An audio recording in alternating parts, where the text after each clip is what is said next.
بسم الله الرحمن الرحیم. ملګرو، اوس موږ یو تجربه کوو چې د پټرولو او د اوبو نه ګیس جوړوو، کوم چې په کورونو کې استعمالیږي، دا پخلي پرې کوي. نو هغه به اوس موږ دا پمپ موږ ولګوو بیټرۍ ته.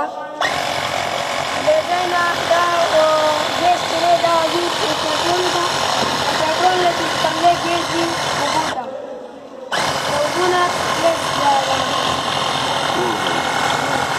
دا د پټرول څومره وخت کار کوي یو لیټر؟